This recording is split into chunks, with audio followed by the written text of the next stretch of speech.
conspiracy to root out God-based institutions. He has recently defended conversion therapy, which is nothing short of abuse. Okay, so there are a bunch of things that are just not true there. I am unaware of any time that I have ever defended conversion therapy as such, said that it's effective, because I don't see the evidence that it's effective. What about this idea that you call transgender people mentally ill?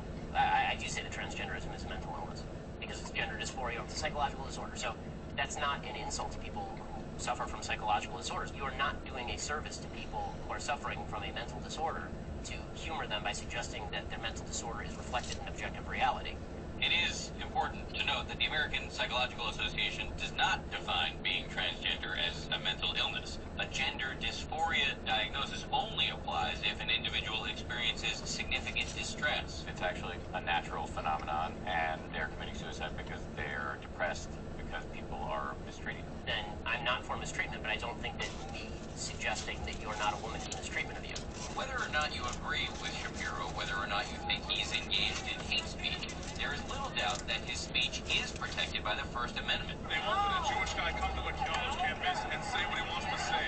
That's what we're at in America. That's ridiculous.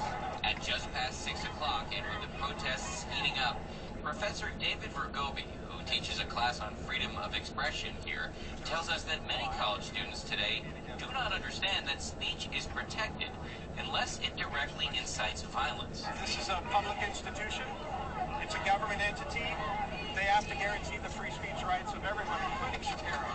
We find the leader of that group that has vowed to shut tonight's event down, who makes a startling admission. I don't think you should speak. But that doesn't really conform with the First Amendment.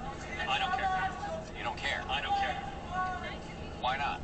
I don't think that's a relevant document right now. The Constitution is not a relevant document? This thinking may help explain the increasingly violent protests against conservative speakers on campus. By shortly after 7 p.m. here at the University of Utah, Ben Shapiro is backstage ready to go on after his security team sneaked him into the building.